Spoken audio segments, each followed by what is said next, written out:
Welcome into episode 6 of my Fremennik only Ironman series. In the last episode, we completed Olaf's quest, got enough GP to buy our Berserker helm, and killed 1000 skeleton Fremenniks to get runes to get our magic level all the way up to level 35. In this episode, I hope to achieve a high enough magic level to teleport to house, so I can start the construction grind and see how close we can get to level 30. At level 30, I can move my house to Relica, and it will become a very central teleport for me going forward. It's going to be very important for my account. Allow me to recharge prayer, make teleport tablets, things like that. But without further ado, let's hop into episode number 6. Just knocked out 150 skeleton Fremenniks, picked up a couple air and chaos rune drops. I do need to try and get close to level 38 magic so I can wizard mind bomb up to 40 to teleport to house. Used up the last of my chaos runes for level 36 magic. So my new magic training method is a little unorthodox. I have to kill the chickens, pick up the one bone, and then use bones to bananas. And I kind of just repeat that over and over. So there is level 37 magic. I'm going to just go for one more, and then I'll be able to boost to teleport to house, and we can start training some construction. And with that last cast, there is level 38 magic. So I'm going to go to the Lighthouse General Store, buy a lot of Wizard Mind Bombs, and then we can go ahead and start construction. Picked up 25 Wizard Mind Bombs and 1 Greenman's Ale. I'm going to use the Greenman's Ale to boost to 5 so I can clean all my Marintels, and then that should level me up.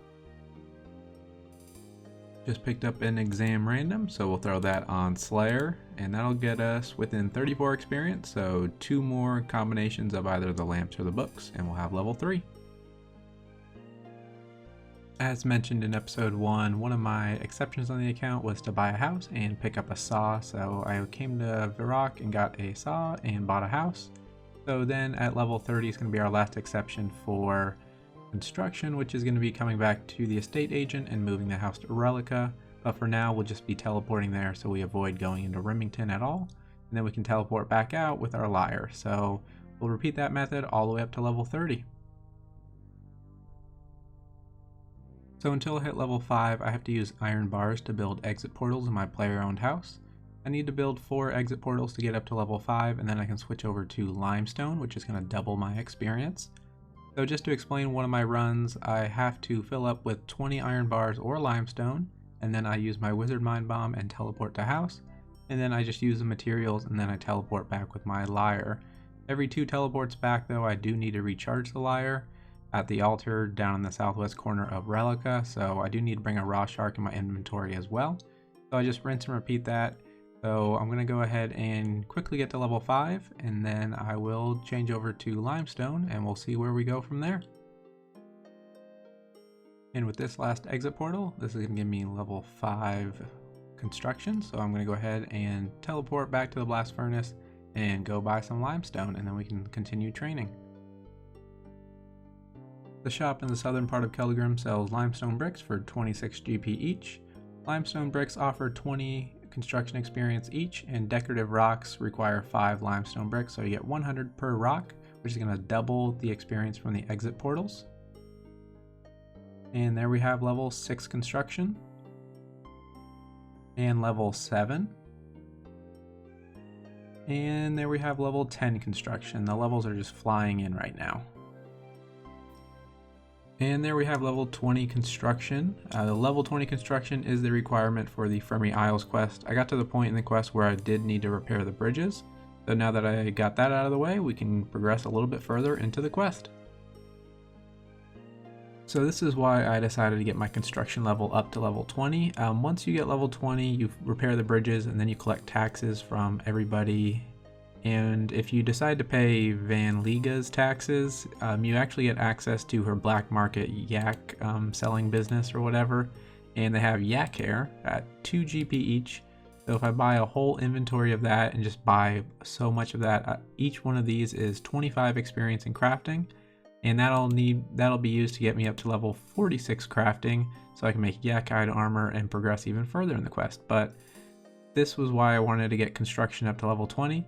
And then once I get 46 crafting for the yak hide armor, the yak hide legs are a +10 range boost, so that's going to help me in range training a lot.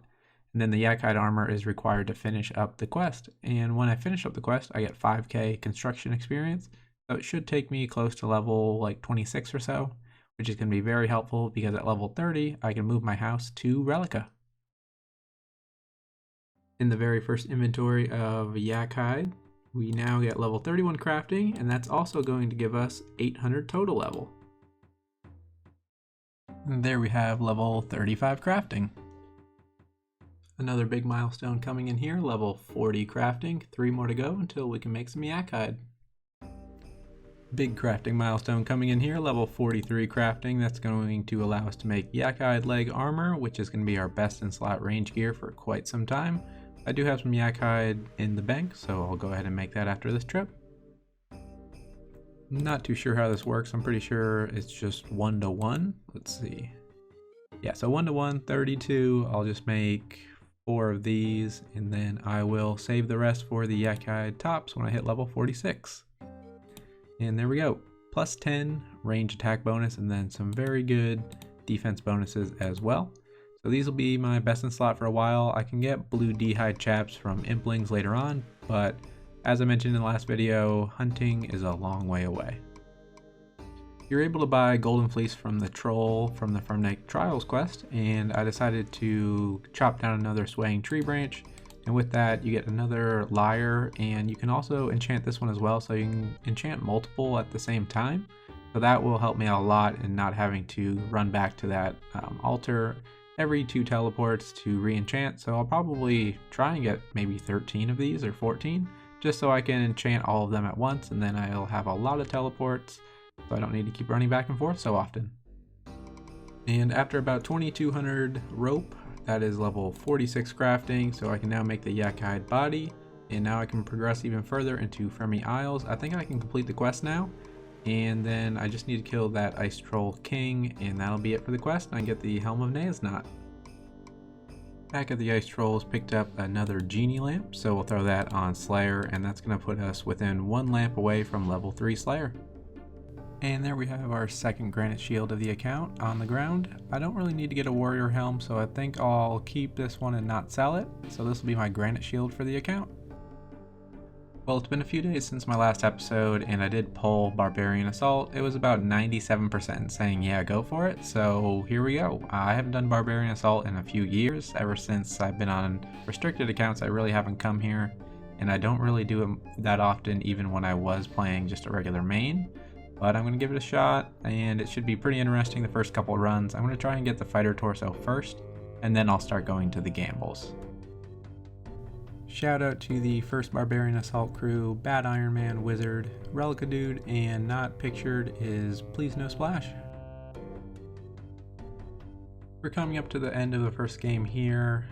This was a very, very rough game. A lot of us, it was our first time doing Barbarian Assault in years, so we were just kind of switching roles, kind of seeing what we were best at, and somehow I ended up on Defender at the end. And it was just a complete train wreck the whole time, but it was a lot of fun. Everybody seemed to enjoy it, even though the timer down there says 10 minutes for wave 10, and that's not 1 minute and 7 seconds. That is 1 hour and 7 minutes for our first run. Luckily, that's going to be our longest run going forward. And this will finish off the queen for the second time, 7 minutes and 21 seconds for the wave, and then 48 minutes overall. So we already shaved 20 minutes off our time, going on to our third run now. Alright, this is the next night, and this is the third queen kill. We're improving a lot. We did switch out 1 or 2 people here, and that's going to be it for the third kill. That is 36 minutes, so we shaved another 12 minutes off our time. We've almost shaved half the time off of our first run from last night. And I'm kind of just doing any role that's available. I don't really have any preference just because I need 375 in each role. So I'm just going to go ahead and take a look over here at the chalkboard and see how many points I have in each role. It looks like we have 400 defender points. I've already leveled up attack 1 time. I plan on leveling up attack, defender, and healer. Collector is not very important just because that role is pretty useless, and it's kind of a way just to farm easy points if you're looking to get as many gambles as possible. But there we go, 36 minutes for that third run, and let's just keep on going. Another queen down back to back there, and it's not as fast as the last run, but it's going to come in at 40 minutes and 29 seconds. slowly picking up our points. And that'll be number 5, back to back to back here, coming in any second. Okay, there we go. And that was 32 minutes, so that's going to be our fastest one so far. Less than 6 minutes on that final wave. You cannot complain about that. Let's go ahead and just take a look at our points quickly. I think I'm going to start saving up for the torso now. So we're closing in on defender and attacker are pretty close.